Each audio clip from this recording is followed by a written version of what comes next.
That night, my daughter came home from work earlier than usual. She didn't just find her husband, she found me, and the secret I should have taken to my grave.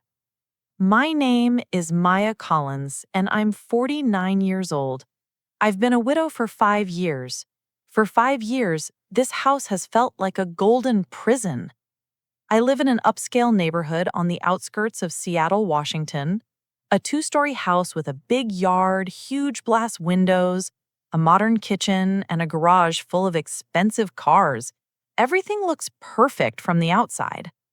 My husband, Richard Collins, died 5 years ago from a sudden heart attack. He was a well-known real estate developer in the area. The inheritance he left behind? More than enough. Savings, stocks, insurance, the house, the cars, everything is secure. If people see my life from a distance, they say things like, Maya is so lucky, a rich widow, financially secure, no worries at all. But those people have never sat alone at a dining table all night staring at an empty chair in front of them, listening to nothing but the sound of their own breathing. Money can buy a soft mattress. It can't buy someone to hold you when the night feels too long. I have only one child, a daughter named Katherine Collins, but everyone calls her Kate. She's the only reason I still get up every morning and try to look like I'm okay. Kate grew into an intelligent, ambitious woman. She works as a lawyer at a well-known firm in downtown Seattle, Washington. One day she came home, looked at me with bright eyes, and said, "Mom, I'm getting married." I cried. Not because I was sad, but because I knew that is named Ethan Miller. Ethan doesn't come from money. His father is a mechanic at a small garage, his mother a part-time nurse. But in his eyes, there was something I rarely see in people anymore: sincerity. He always greeted me politely. "Good morning, Mrs. Collins. Can I help you with that, ma'am? Thank you for letting me stay here." Around him, I felt safe, like I was standing near someone who didn't have any hidden agenda. Because this house is far too big for just me, I was the one who suggested, "Why don't you two live here for a while? You'll save money, and this house is way too quiet without you." Kate hesitated. "Mom, I don't want to trouble you." But I insisted, joking on the surface. Inside, it wasn't a casual offer. It was a plea. I just didn't want to be alone anymore. And that's how it all began. The big house at the end of the street, which used to be filled only with my footsteps and the sound of the TV, now echoed with new laughter, more plates on the dining table, men's shoes by the door, Kate's work jackets draped over chairs. From the outside, our lives looked perfect. A strong widow, a successful daughter, a polite and hard-working son-in-law. No one knew that within those walls, little by little, something was starting to crack. Kate worked like crazy. Her hours were inhuman. Most days, she left before the sun was fully up and came home when the clock was almost striking midnight. Sometimes, she didn't come home at all because she had to stay overnight at the office for a big case. "Kate, it's just temporary," she'd say. "Once I get promoted, things will calm down." I just smiled and nodded. "I'm proud of you, honey. Drive safe." The front door would close in the living room, and inside my chest, something would close with it. Ethan worked from home as a freelance graphic designer. He had turned the downstairs office, Richard's old study, into his workspace. Most days, it was just the two of us in the house. At first, everything felt normal. He helped carry groceries in from the car, he fixed the leaky faucet, changed burnt-out bulbs, lifted flower pots that were too heavy for my shoulders. "You shouldn't be doing this alone, Mrs. Collins." "I'm fine, Ethan, I'm strong." "I know, but you don't have to be." Those words sank into my chest slowly. You're strong, but you don't have to be alone. On rainy evenings, when wind rattled the windows, we'd sit in the living room and watch movies. Kate was still at the office, buried in files and deadlines. We laughed at funny scenes. We criticized characters on the screen. Sometimes we fell into silence, but it wasn't an awkward silence. In those moments, I began to ask myself, what was Ethan to me? My son-in-law? The son I never had? Or something else? I didn't dare answer. What I did know was that I started waiting for the sound of his footsteps on the hardwood floor, for his office door to open, for his voice to say, "Mom, I made coffee. Want some?" There were days when I sat alone at the dining table, two spotless plates waiting for their owners, who were too busy to come home in time for dinner. My phone stayed quiet. Kate's bedroom door upstairs stayed closed. Sometimes I'd stare at the chairs and quietly wonder, if I disappeared tomorrow, how long would it take before someone truly noticed I was gone? At that point, I didn't realize loneliness was carving dangerous little cracks into the moral walls I'd spent my whole life building. It happened on a Saturday. Kate was at a high school reunion downtown. I had just returned from a weekend trip to California with some old friends. My body was tired. My heart felt emptier than before I left. As soon as I walked into the house, the quiet air greeted me. No TV, no music, just the ticking of the clock and the occasional sound of Ethan's keyboard from his office. I went upstairs to my room, took a shower, then put on an ivory silk nightgown, a birthday gift from Kate. "Mom, you deserve something pretty," she'd said when she gave it to me. "You say that like I'm too old to feel pretty," I joked. "You're never too old to feel beautiful," she replied, hugging me tight. I lay back on the bed, my eyes on the white ceiling, exhaustion leaking out from the tips of my toes to the top of my head. I don't know if I actually fell asleep or just closed my eyes for a while. All I know is, suddenly I felt something. A presence in the doorway. Soft footsteps. They stopped, then slowly came closer. I knew it wasn't Kate. I knew it was Ethan. I should have sat up, turned my head, and asked, "What's wrong, Ethan?" But I didn't move. I pretended to be asleep. Why? Even now, I'm still afraid to answer that honestly. My blanket shifted slightly. Not pulled, just touched. Carefully. Like someone checking if I was warm enough. My heart started beating a little faster. That hand, the same hand that held mine when he said goodbye before driving out, the hand that held me up and down the stairs, slowly brushed the ends of my hair. Soft, gentle, hesitant, like he was touching something he knew he wasn't supposed to touch. Something inside me woke up. Not some wild, dramatic desire like in a cheap TV drama. Not blind, overwhelming lust, but something much more dangerous. I felt remembered, seen, noticed, not as a mom, not as a rich widow, but as a woman. Inside my head, two voices argued. "What are you doing, Ethan? And what are you doing, Maya? Why are you letting this happen?" One side of me screamed, "This is wrong. Stop. Get up. Tell him to leave. Draw the line."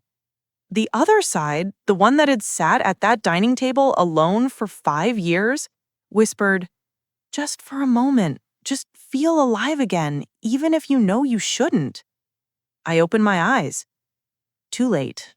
Ethan was already standing too close. His gaze met mine. There was shock in his eyes, and guilt, but beneath that, something deeper. The same kind of longing I saw in my own reflection every morning.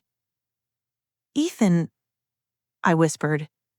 He swallowed hard. "Maya, I'm sorry. I should have been furious. I should have yelled, thrown him out of my room, threatened to tell Kate everything, but I didn't. The anger didn't come. Instead, tears did. I didn't even realize when they started falling. Why? I asked quietly. The question slipped out of my mouth like a breath I'd been holding too long. Ethan looked at me for a moment, then sat carefully on the edge of the bed, keeping some distance but close enough that I could feel the tremor in his body. I know this is wrong, he said. I know I shouldn't be here, but I can't pretend I don't feel anything anymore. Feel what? I asked, even though I already knew. Lonely, he finally answered. The word dropped into the room like a stone into cold water. It hit the walls, the ceiling, and then settled heavily in my chest. I love Kate, he continued. I really do. But she's always busy, always rushed. There's always something more important than just sitting down and listening. I covered my face with both hands. His words felt like a mirror held right in front of me. How many nights did I ignore Richard when he wanted to talk? How many times did I say, "We'll talk later," and never make that later happen? I feel like Ethan's voice shook. The only person in this house who actually sees me is you, Maya. I stayed silent. His words cut deep. They hurt, but they also warmed something in me. I was wrong. He was wrong. But we were just two people lost in the same long hallway called loneliness. And without realizing it, we'd started holding on to each other so we wouldn't fall. Your hands, he said softly.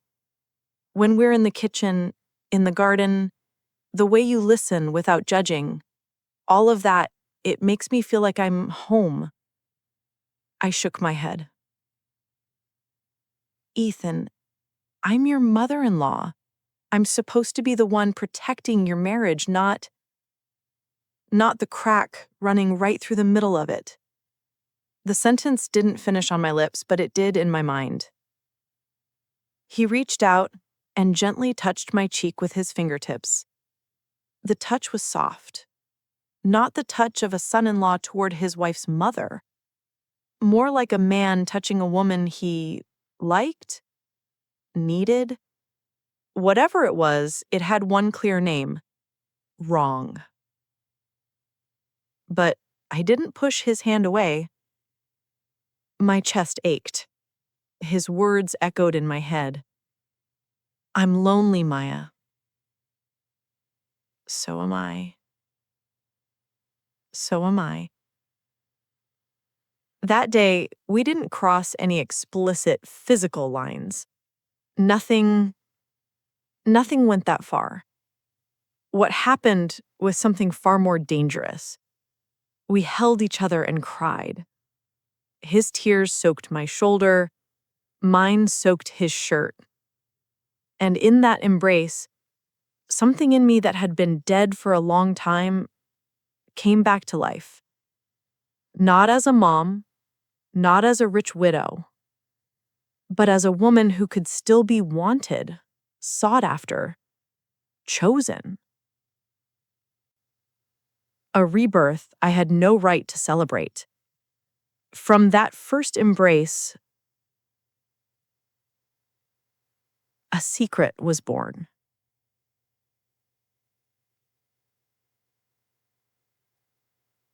A secret that began to tie us together with chains no one else could see, tightening a little more every day. After that night, everything changed, though from the outside, nothing looked different. We still ate dinner together at the table. We still laughed when Kate told stories about her coworkers. We still looked like a small, happy, modern family. But between all of that, there were little things only we noticed. Glances held a second too long. Hands that brushed, then stayed just a moment longer than necessary. Late night phone calls with the excuse of, I couldn't sleep. Ethan started going with me more often, to the grocery store, the flower shop, even just for a drive.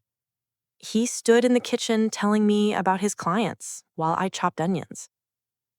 All the little routines I used to do with Richard, I now did with my son-in-law. I started laughing more. I started putting on a bit of makeup before going downstairs. I started checking the clock, not to wait for Kate to come home, but to wait for Ethan to step out of his office. One night, when the rain in Seattle was coming down hard and lightning occasionally scratched the sky, Ethan and I were sitting on the couch watching a movie. Kate was still at the office. All she sent was a short text. Don't wait for me, Mom. I'll be late. Ethan and I sat side by side. Not too close, not too far. Halfway through the movie, without a word, he reached for my hand. He held it gently and waited. I should have pulled away. I should have reminded him, reminded myself, who we were to each other. But I didn't. I squeezed his hand back. The silence in the living room grew thick. The sound of rain outside, the dialogue from the TV, and my heartbeat seemed to mix together. I turned to look at him. He turned to look at me. His eyes were full of guilt, but beneath that guilt, something else flickered. A feeling we were both dangerously close to calling love. This is wrong, I whispered. I know, but I don't know how to stop thinking about you. I closed my eyes. That sentence broke through whatever defenses I had left. From then on, I lived in two worlds. In one world, I was Kate's mother. I cooked breakfast, I smiled at her, I told her I loved her and that I was proud. In the other world, I was a woman holding a secret with the man who was supposed to be my daughter's protector, not mine. Every time Kate asked, Mom, why do you smile so much these days? I answered, the house doesn't feel so empty anymore, that's all. Maybe my smile was fake, but the warmth I felt inside was horribly real, and that made it even more frightening. Every day, guilt and a strange kind of happiness walked side by side inside me, like two people balancing on the same tightrope, waiting to see which one would fall first. I knew from the very beginning that a secret like this couldn't stay hidden forever. And eventually, the day came. The day the rope snapped beneath the three of us. Me, Ethan, and Kate. That afternoon, I was watering the plants in the backyard when I saw Kate's car turning into the driveway earlier than usual. She waved, but her smile was wrong. It didn't reach her eyes. My heart started racing. Normally, when she came home early, she'd burst in complaining about her day or demanding food. Mom, I'm starving. Mom, you won't believe what happened at the office. Not this time. She walked slowly toward me. Her eyes followed my movements, like she was studying me. I tried to sound casual. Hey, you're home early, I said. There's something I needed to check, she replied simply.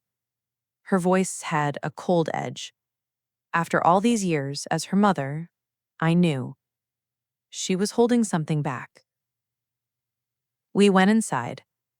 She sat on the couch in the living room, slowly taking off her heels. Her eyes never left my face. Mom, she said, I saw you talking to Mr. Harris in the yard earlier. He's our gardener, right? Yeah. He was giving me tips on the roses. Oh. She smiled faintly, a smile that made my stomach twist. It's nothing. I just notice things, that's all. You've been different lately. Happier. And Ethan, too. My heart dropped. Before I could reply, Ethan walked in from the kitchen carrying 2 glasses of iced tea. What's going on? Why does it feel so tense in here? He joked. Kate turned her gaze to him. It wasn't the look of a playful wife. It was the look of a lawyer grilling a witness. It's nothing, she said quietly. I just miss talking to Mom, that's all. I knew that was a lie. And worse, she knew that I knew it. I stood up. I'm going to lie down for a bit. You two talk, I said. I wasn't walking away from them. I was running from the truth. That night, I couldn't sleep. Kate's expression replayed in my mind over and over.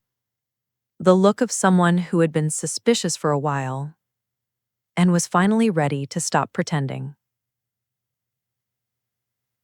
The next day, Ethan came into my room. His face was pale, tense. Maya, we can't keep doing this. I'm scared. I don't want to hurt Kate. What do you want us to do then? I asked, my voice raw. I've already fallen too deep, Ethan. I know, so have I. But maybe the only way is to end it, before everything is destroyed. But we were too late. We didn't know that around the same time, Kate had already found her own answer. That afternoon, she called us both into the living room. Mom, Ethan, sit, she said. No small talk, no smile. We sat across from her like guilty students waiting for their punishment. Tears were already gathered in the corners of her eyes, but her voice stayed firm. I know you both think I'm stupid. I know you think I've been too busy to notice anything. I froze. Ethan stared at the floor. But I see the way you look at each other. I see how Ethan always smiles when Mom walks into the room. I see how Mom watches Ethan more than she watches me. She took a deep breath, then continued. This morning, I checked the call log on Ethan's phone. There was one number he calls very often, even in the middle of the night. That number is yours, Mom.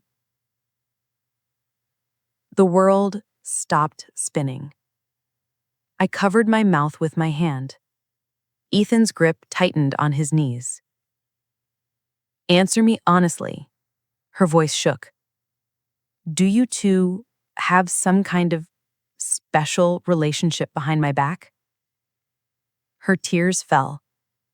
Mine followed. I wanted to lie. I wanted to say no, to build one more flimsy wall of denial. But it felt like trying to patch a hole in a dam with a thin sheet of paper. I'm sorry, Kate, was all I could say. That one word was enough. Sorry. And with it, everything collapsed. That night, Kate's sobs echoed throughout the house. The sound of someone who had lost not just her trust in her husband, but in her own mother. I felt worse than any criminal. Why, Mom? Why, Ethan? She asked those questions again and again, each time breaking a little more. I tried to reach for her. She pushed me away. Finally, her knees gave out and she sank to the floor. I knelt and wrapped my arms around her, not as a guilty woman clinging to her victim, but as a mother who had just realized she was the one who stabbed her child in the heart. Not a single part of this is your fault, I told her, my voice cracking. This is all on me. I was weak. I was lonely and too much of a coward to say it out loud. Ethan sat down nearby and took Kate's hand. "I love you," he said to her. "I've broken you, and I don't know if I deserve forgiveness, but I do love you." We stayed like that for a long time. 3 people sitting on the living room floor, crying, while rain pounded against the windows. Like 3 survivors finally realizing they were standing in the ruins of something they themselves had burned. The night felt endless, but when morning light finally crept into the house, I knew one thing for certain. I had to leave. Not Ethan, not Kate. Me. After a cold, silent breakfast, I asked them to sit down with me one more time. "Kate, Ethan," I began, "I've thought this through. The only way you two stand a chance of fixing your marriage is if I leave this house." Kate looked at me, her eyes swollen and red. "Leave? To where?" Her voice sounded like that of a scared little girl. "To our old house outside the city in Spokane, the one your dad built before we moved here. It's been empty for a long time.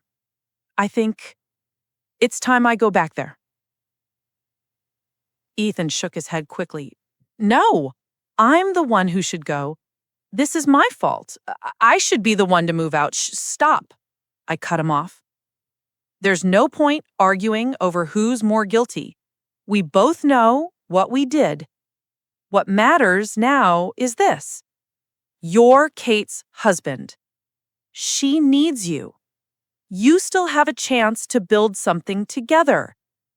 I can't be the shadow that keeps hovering over your home." I turned to my daughter. "Kate, forgive me. I never meant to destroy your life. I was just scared of being alone. But that's not an excuse. I was wrong, completely wrong." Kate started crying again and threw her arms around me, hugging me so tightly it hurt. "Mom, don't go. We can fix this. The 3 of us, slowly, together." "No, sweetheart." I stroked her hair, just like I did when she was a child. "There are some wounds that need to heal away from the person who caused them." My decision was final. A few days later, I left. I walked out of the big house in Seattle. I left Ethan behind. I left my daughter behind. The hardest thing I've ever done. Through the window of the car, as it pulled away, I saw them standing in the doorway. Kate was crying. Ethan was holding her shoulders, not as a forbidden man anymore, but as a husband trying not to let go. The sight shattered my heart. But somewhere beneath the pain, there was a small sense of relief. For the first time since all of this began, I felt like I was finally doing something right.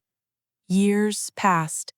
In the small house in Spokane, I lived with old photos, a cup of coffee each morning, and a loneliness I finally learned to accept, not as an enemy, but as a quiet companion.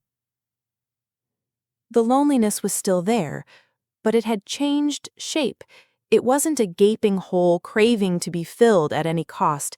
It was a silent room inside me that taught me who I really was. One day, my phone rang. The name on the screen, Kate. "Mom?" Her voice trembled a little. "I'm pregnant. 3 months. I covered my mouth. Tears fell instantly. "Thank God," was all I managed to say. "There's one more thing," she added. "If the baby is a girl, we want to name her Maya Grace Miller." For a moment, the world seemed to stop. "Why my name?" I asked softly. "Because I don't want your name to only be tied to a mistake," Kate said.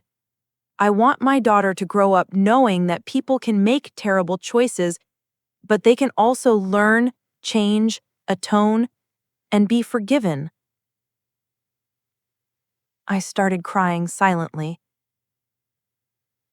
On the other end, I could hear her crying too. "Mom?" "Yes?" "I forgave you a long time ago. I just needed time to forgive myself."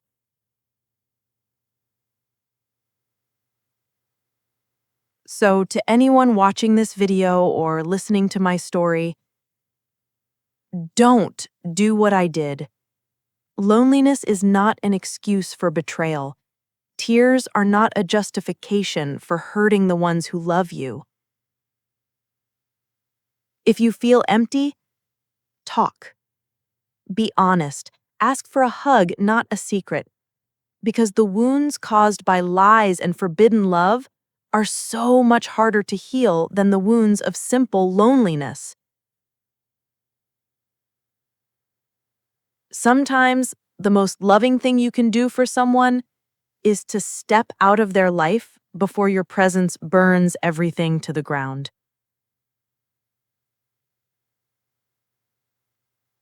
And sometimes, the greatest form of love is not holding on, but having the courage to let go, even if it means learning to walk alone again.